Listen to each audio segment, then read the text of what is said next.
Hello and welcome to another edition of GNAT-TV's In-Depth series.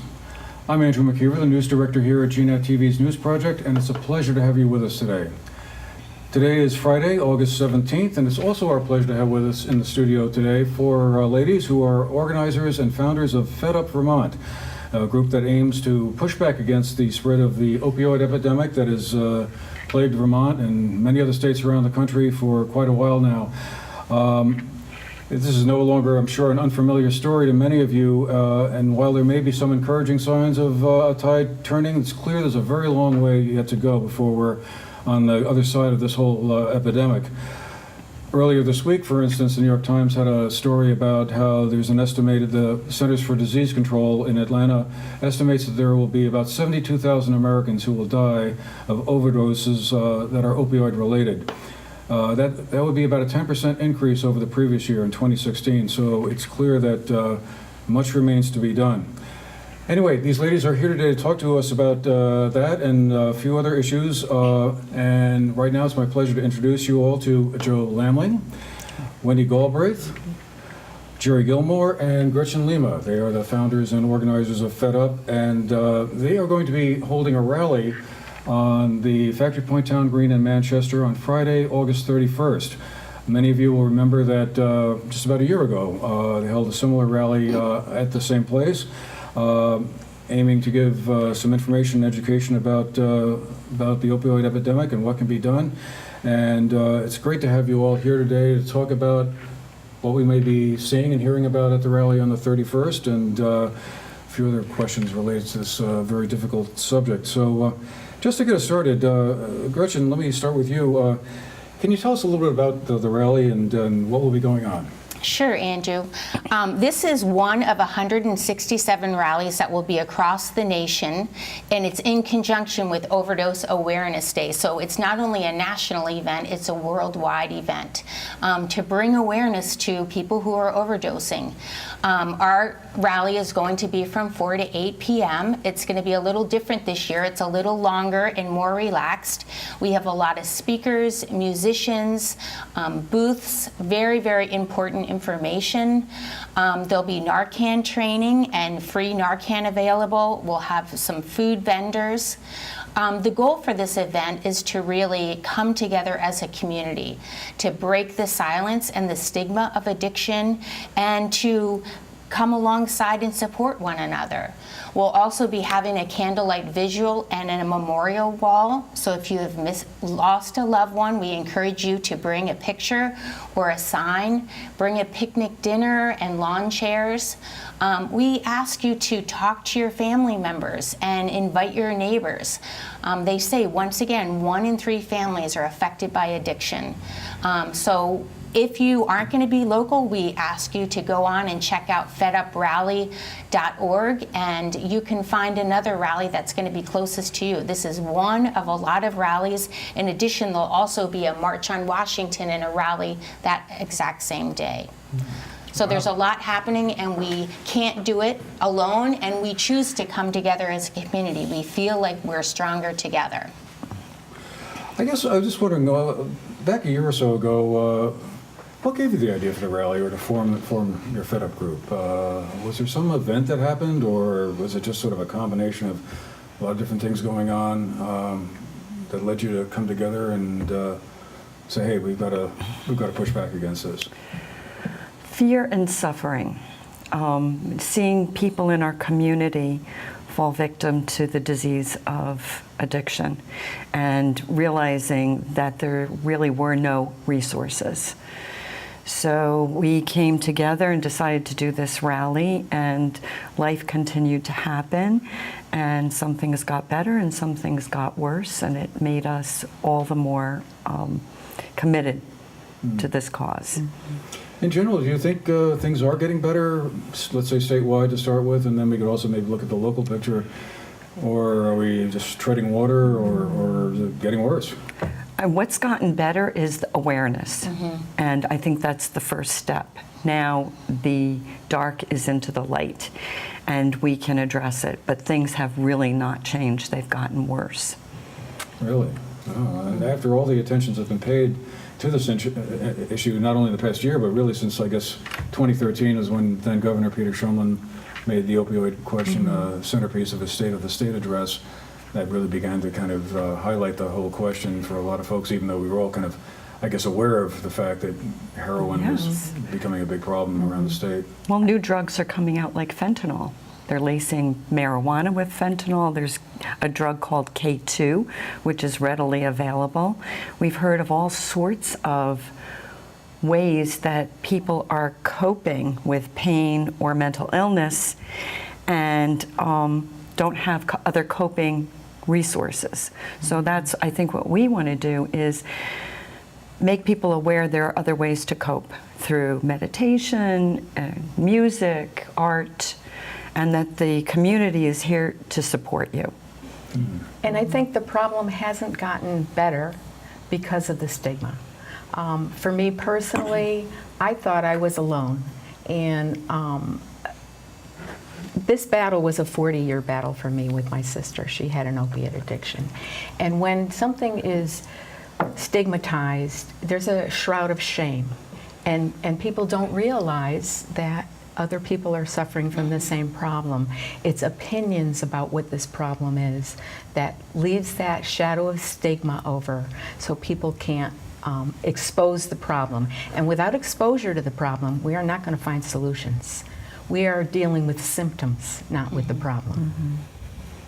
Because it's interesting, because it has seemed to me anyway that over the past year or so, or maybe the last 6 months, Vermont has gotten a certain amount of credit for coming up with this hub and spoke system where it's supposed to be some kind of, I don't know if groundbreaking is the right word or not, but at least an approach that was seeming to be effective. But I gather that's not really your takeaway from it.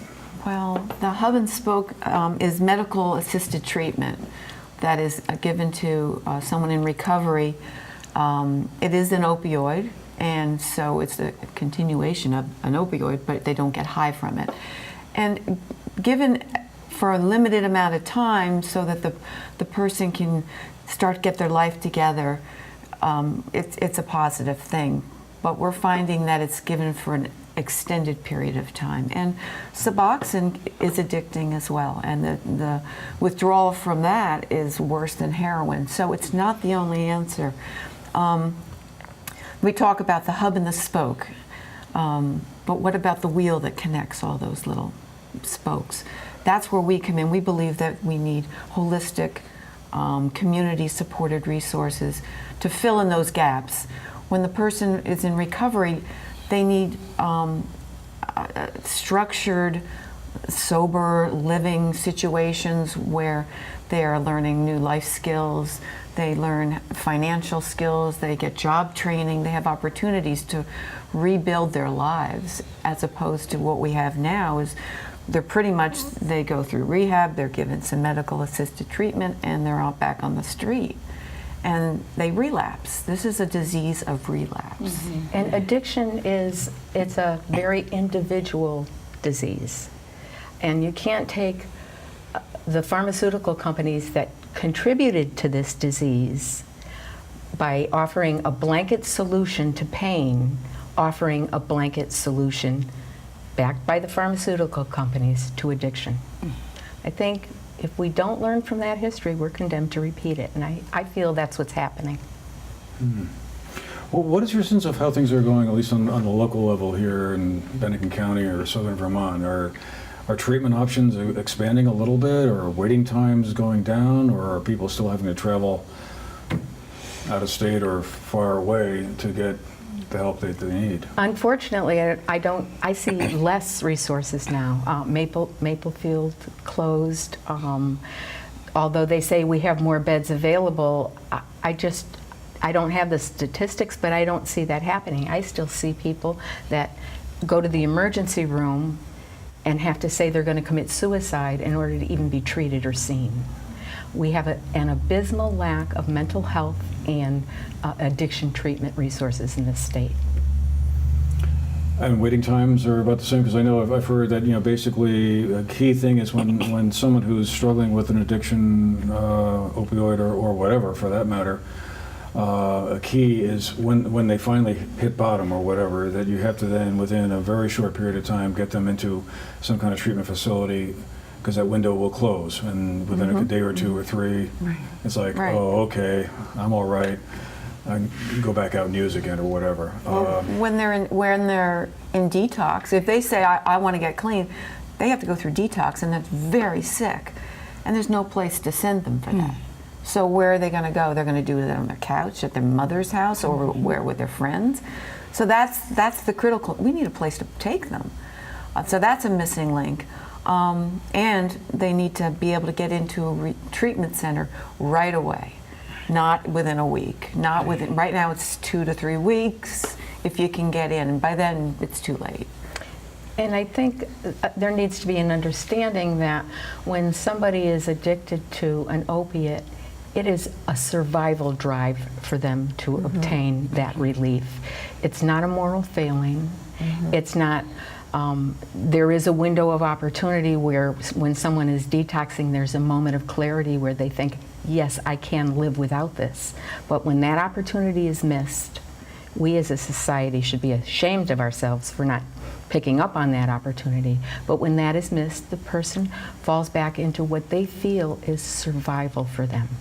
We have to stop thinking that this is a moral failing, that people who have a mental health issue of addiction are just junkies. And it's time that we start looking at the most vulnerable members of our society. Gandhi said that you can judge a civilization by how we treat our most vulnerable members. Our civilization is failing these people. Right.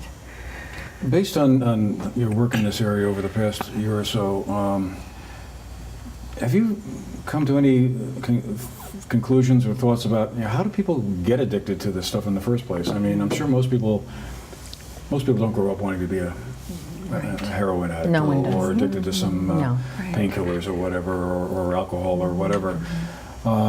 But within the opioid arena, I mean, what are the pathways into this that you're seeing? Is it? Can I I take mean, I've this? heard frequently about these stories about how someone had a sports injury or a work injury, and they go to the hospital, the doctor, and they're prescribed opioids, and that works, relieves the pain, but then they can't break out of that after the 30 or 60 days. You've answered the question. It's through a car accident, a tooth extraction, hip replacement surgery. For older adults, they become addicted, and their statistics are not filed because they're aging. So that's how people get addicted. It rewires and restructures the brain. It's a disease of the brain. And it creates this craving. Not for everybody. Some people can take a prescription for a day or two and not become addicted. But it can trigger the addictive personality. And then when those drugs are no longer available, they seek other things. Or there's a dealer that's waiting to show them a less expensive, less cumbersome process, and they become best friends, and they're off and running. And that's what I meant by it being a highly individual health problem. Different people have different reactions to medications, and it's genetic, it's also environmental, but one person could take a medication and use it properly, and it doesn't affect them because that's the way they're made up. Someone else, and I've heard many statements of people who say, when I was prescribed legally an opiate for a medical problem, for the first time in my life, I felt normal. There is a mental health issue that's being overlooked. And as I said before, the stigma of saying addiction is a moral failing prevents us from taking the resources, the funding, and the care to find out what those mental health issues are. I mean, in the 50s, we eliminated mental institutions instead of improving them. And we relied on Thorazine and medications. Where are those mentally ill people now? They're homeless, they're part of the mass incarceration problem, or they've died because we've lacked the political will and due to greed, overlooked putting funding for mental health issues. Have you been in touch with any of our legislators or folks in state government to encourage them to say, hey, we need either stronger legislation or something more than what you're giving us so far to kind of help turn the tide on this? Sure. One of the things that helped us to form this group was Linda Joy Sullivan, the representative from Dorset, had a bill, House Bill 723, that would make hospitals, pharmaceuticals, and doctors that, where it could be proven, contributed to someone's addiction, make them liable. That was stalled by the committee that it was in for reasons that I feel may be conflicts. But our hope is that it's going to go to another committee and get passed. We need to do things legislatively to make anything happen. Until we can find a way to eradicate greed, it's going to take laws to make people stop contributing to getting people addicted. Do you think there's still like a lot of lobbying pressure from the pharmaceutical industry on this? Mm-hmm. I mean, that hasn't changed all that much? Medically assisted treatment, which does have its place, but it's not restructuring the brain. We're not teaching people life skills. If they've been incarcerated, they come out and they don't have basic life skills. Go back to doing what they've done before. Same thing in rehab. We're kind of simplifying to say that people go into detox and then rehab. They don't. It's almost impossible to get somebody into detox, to stay there, and then to follow up with rehab and rehabilitation afterward. It's unheard of. What exactly is detox, for those who may not be familiar with the term? Is that just a 3 or 4 day period where you basically are removed from the possibility of using opioids and time to let the body clean out, for lack of a better term? Your body's purging, so it's extreme flu symptoms. It's diarrhea, vomiting, sweating, shaking, sleeplessness, because the brain, Cramping. the anxiety gets out of control, and so they can't sleep. Their legs are cramping. It's just gripping. It's like the For worst days. flu you could imagine. For days. Yeah. And if anyone wants to use, that's when they want to use. So it's really hard to keep them in there. So that's a period that precedes like going into a treatment facility. Right, and you have to be clean before Yeah. you go to treatment Okay. usually, unless they have detox facilities, which is unlikely. So it's, sometimes they say 7 days clean, and then you can get into a rehab. And then at the rehab, they do drug testing, and they do 12th step possibly, they do, some writing about what you're feeling, and those kind of exercises for a couple of weeks. But that's not enough. Medicaid will pay for 2 weeks in a rehab, and the average addict is in rehab 17 times. That's a lot of money spent. What do you think it is? This is a very hard question to answer, but why do you think people relapse so frequently? I mean, is it just that the disease is so strong and the desire to use is so high that it just takes more than 28 days of being in a treatment facility where you're removed from being able to get anything in the first place, we would assume, that you just need more time? I mean, should it typically be a stay more like 6 months, or? I would say at least a year. It's it destroys your brain. Opioids change the chemistry of your brain where it doesn't make the connections, and you're not able to make decisions. You're not able to understand consequences. It's just totally changed. So it's not going to heal so quickly. So it takes time. I would liken it to a chemical stroke, where something in the brain has changed. And I know personally, my husband had a stroke, and he needed to go through rehab. He needed to relearn many rudimentary things to be able to function. And his was not severe, thank goodness. But using an opiate changes the brain, and this is by no means a medical definition, but similar to what happens with a stroke, a life has to be rebuilt. And if it happened very young, the addiction, then there may not have been a life there already.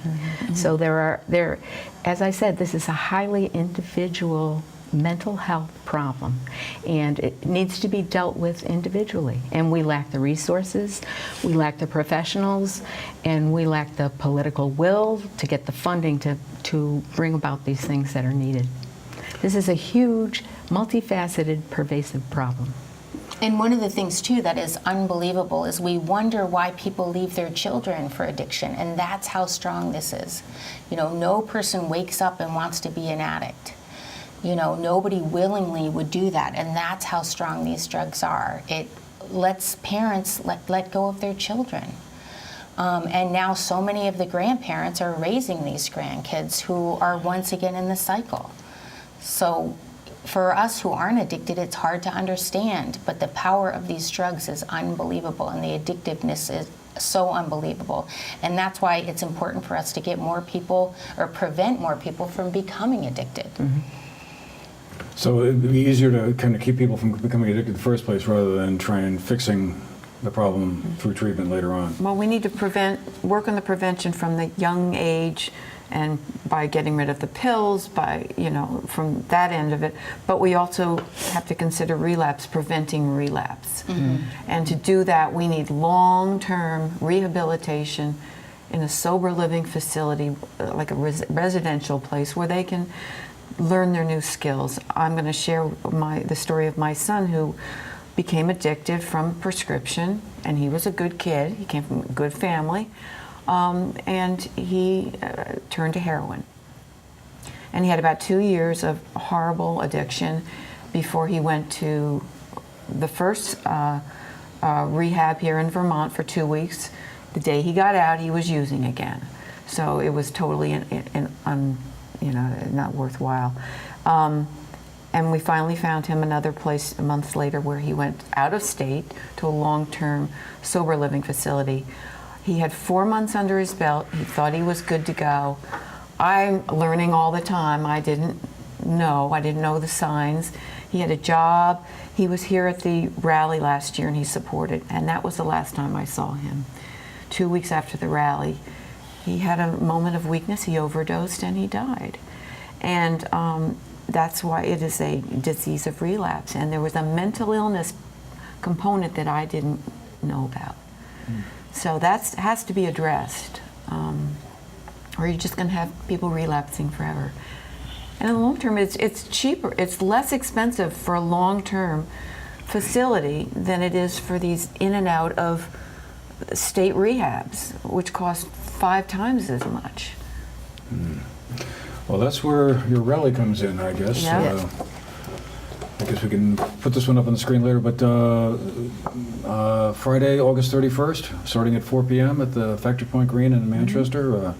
Rain or shine, huh? Rain or shine. Okay. Bring your umbrellas. Music and speakers. Well, great. Well, thank you all for being with us today. We could probably talk about this issue for a lot longer, I'm sure, but that's great information. And again, thank you all for being here today and sharing all of this and working so hard on this very important issue. It's plaguing not just Vermont or southern Vermont, but the entire country for that matter. And thank you all for being with us as well. This has been GNAT-TV's In-Depth series. Andrew McKeever here, the news director at GNAT. Been a real pleasure having you with us, and hope to see you at the rally on Friday, August 31st for an important event.